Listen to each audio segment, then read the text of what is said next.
giờ nó ít giờ không hiểu nó chè bé tua chỉ cái nó biết tụi anh sẽ cho biết sẽ đã tua cái loại gì là nó đó là nó có lý do biết lúc nhỏ FKT giờ nên chỉ xả đi cho nó chè nên là rồi bé mù nổ sẽ là lúc béo đi chà là nó ở từ kia là lúc sẽ đi chà chè giờ nên là nên sẽ ra là trà cá của bé mù là cho ở bên tụi tôi luôn kia xài đồ sát tỏi giờ thì anh nên nhìn thì nó chè nên to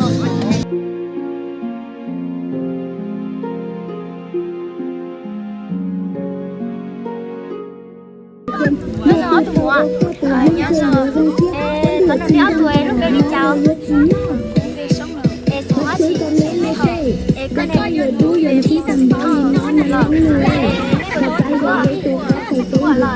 nó nên tôi có chịu có lời gì là nên tôi hóa chị là nó không đi là đi bên gần nữa cả là là đi chơi chỉ là đó chỉ là nó khác ở đi phải muốn cho thằng này cho cái sẽ là có nhớ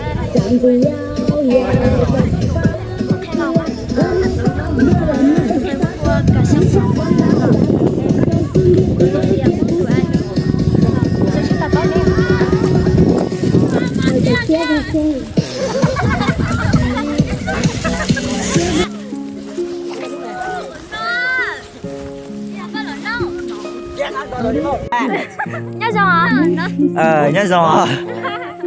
Con về đi cha. Cũng biết câu nè. Con sinh hóa chưa? Sinh muốn thò. Con nhớ lúc cho con từ. Cũng giờ là cỏ. Linh đã rồi. Con vừa tới từ lúc nào? Từ lúc mua là. Mua là. Linh đã chơi. Nó nên tôi lá xí. Nó biết tôi xí nè. Tôi xí rồi. Linh từ còn nên tôi. Biết tụt ấy. Biết tụt chở nhỏ. Linh đã rồi. Nhà Linh về thôi có lúc Facebook cho họ nói biết sẽ được tao bao. Có lúc phải thì mong tụi lần trâu nó. Linh đã rồi. Chơi ô cá trò.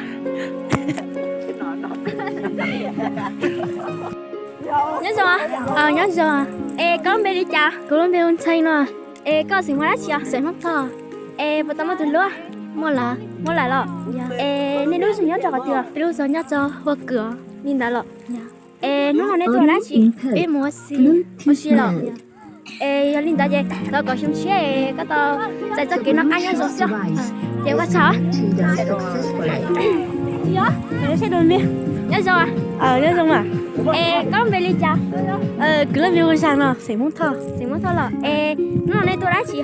Nó nói chế là đi bé cũng mấy từ lúc nhỏ thì hồi thì YouTube nè, FKT nó chế. Nó nói bé tuổi chi là mù như vậy, đi chia cái nó đó nhở. Chế nó nói chế. Bé tôi tên là lúc trống nó nữa. Hiện tại lúc xưa tao báo co. Lúc xưa tao báo co thế à? Tao có xuống chia cái tao chạy cho cái nó cá nhau rồi xưa. Cô lấy xã có linh thôi từ lấy tao chạy cái nó cá nhau trong ấy giả đi đi trong mù tiền xe rồi chỉ mua cá mó là giờ chỉ mua lá chi là. Thằng nó có từ Facebook đi chào. Cô từ Facebook chỉ đi giờ thì cá nhỏ nữa. Chị có chào. Nhớ rồi. Nhớ rồi. Con bé đi chào. Cũng biết hoa chính nó. Con sinh hoa lá chưa? Cô sinh muốn giàu. Con nhớ lúc giờ họ chưa? Cô nhớ lúc giờ là cổng à. Linh đã rồi. Con bảo tao mới từ lúc à? Cô chị tao mua à? Giờ chị tao mua nó cho biết mình chế từ lúc cho con. Tao mà. Từ lúc tới giờ con nè.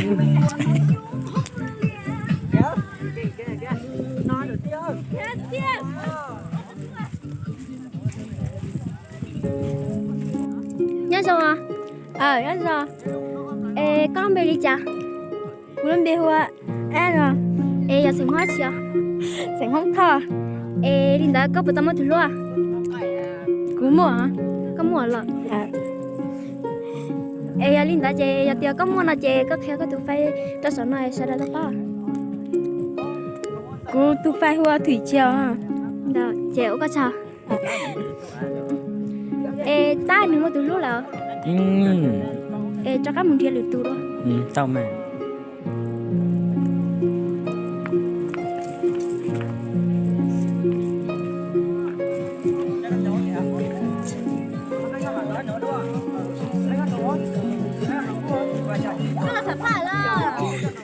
khách.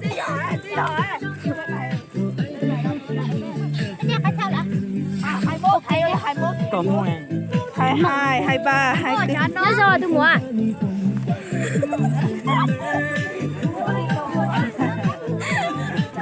Ê giờ tiêu chỉ muốn lòng cá nó có bộ càng nhiệt của. Cô cả cái mà ta ăn chơi có chi nhật cô gì? Cô ý nhiệt có mà. Ê giờ Linda có bộ cá của tôi lúc chưa? Cô cả cái mà. Ê tôi sẽ đọc báo cáo nha. Tôi sẽ đọc báo cáo nha. Ê giờ Linda thằng nó có lúc file đi chào. Cô lúc phải vào chính Akira nó. Linda là chị ô có chào.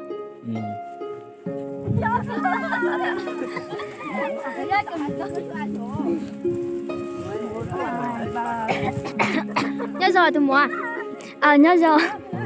Ê có lúc bèo đi cha. Cứ lúc bèo có mãi nè. Ê có gì mua đắt chưa? Cứ giờ xây muốn liều. Đã rồi.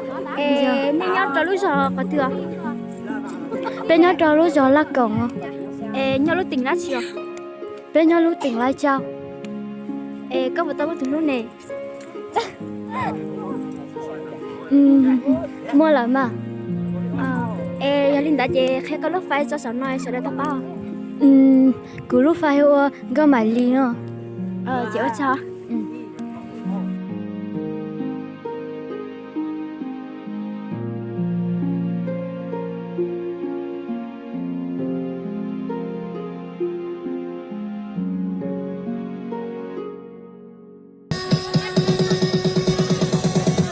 Tôi share con sen. Bữa nay kẹp đấy. Cái lúc đó có.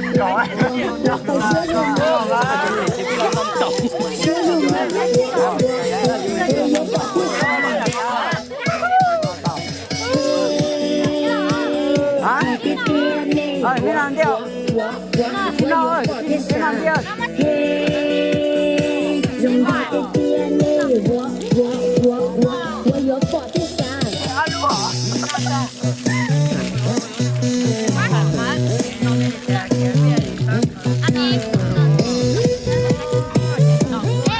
chỉ mua xe được thì mua bảo thế thì nó bảo thế sắp sang chào ơi. Cha có nhiều đứa lên chỉ tao bảo đi non là lăng nổi. Họ ta đi vô tổ có thầy tên bộ coi hai ngô đề. Giờ cô tao có thầy này tên thì cô có xe yon đề. Cô là cao thế này. Từng thứ uống, nhiều cái thằng cho biết họ nghe xe đi. Cái chút áo lụa hay. Tạm xin giao hay thở có bao. Để dù con giờ là này thì cô ta của con chắc đang dậy. Ra tu con tao không được thiên hay kia tu sao. Thế rồi mà我有保证啥？ Ổn vậy á? Đây đồng chí nói à? Đây tu. Chơi liền nuôi quay chỉ trồng hả? Trồng. À bây giờ trồng. Có. Sắm nào mà hả? Ủa nó mẹ chỉ mua lông câu đi rồi.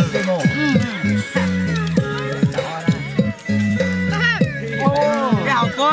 Cái là tại thằng nó cho tôi này nha hả? Không à? Nó rõ. Có hậu.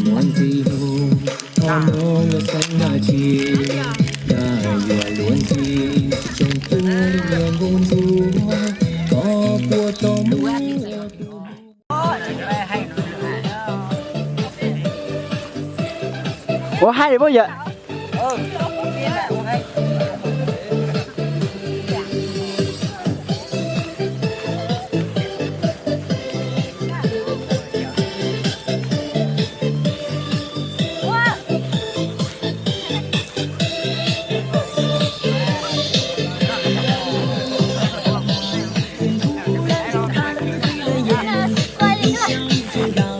Cô lạc quậy sao em mới chồng sao hả?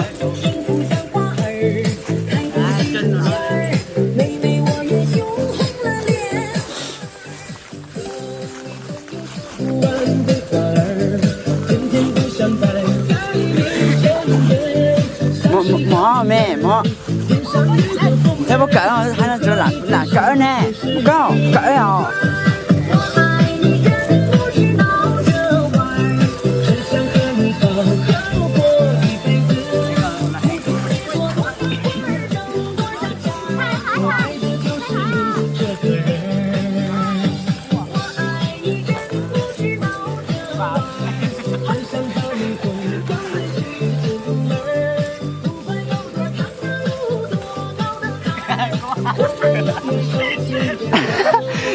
Để xí cho mẹ nhạo đó đi cho đó nhiều nhau nhiều đúng không nhiều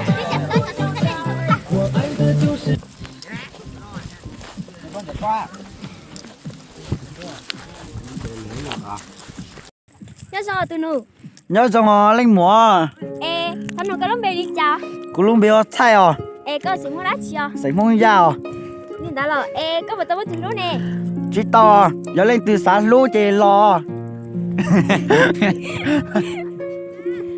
ê nhìn đã có nhất tao lúc sao chưa cú nhớ cho lú gió lăng cổng o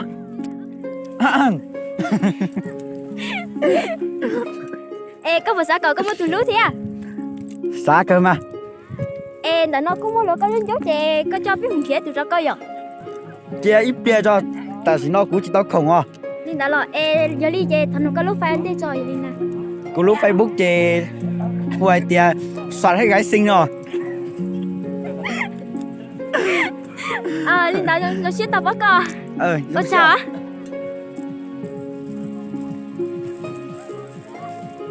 nhớ sao tụi mua à nhớ sao ê thằng nụ có lắm bê đi chào cú bé sống à ê có sự mua đá chưa sinh thọ ê bữa tao mới tụi lúa à mua à mua là ê giờ đi nó sẽ ý có bộ cho có tụi lúa tôi này nó cú thứ chỉ to chỉ tôi là ê ta kín này mua xíu không chưa ê mua gì bị giòn bị giỏi rồi ê chỉ mua xíu đấy rồi chỉ mua chế mua chỉ mua xíu rồi ê giờ đi chơi mua cái tụi phải cho sản nói nên tình nghĩa có là tao hút cho có thế cú luôn đi phải hoa mua sống rồi nhìn đã rồi thiếu quá sao trong chiếc ta có mua chưa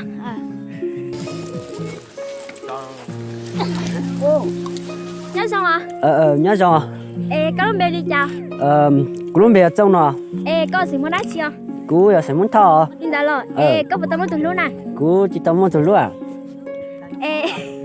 ê nên lúc sau nhất đâu khỏi tiêu bây giờ nhớ cho từng quen rồi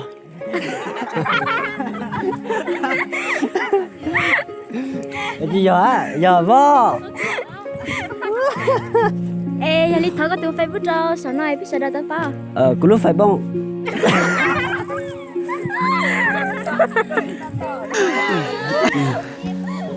ê có lắm Facebook hồ đi chào cú lúc phải bút hoa trong sorry nào nhìn đã rồi chị ô có chẳng tao chưa chưa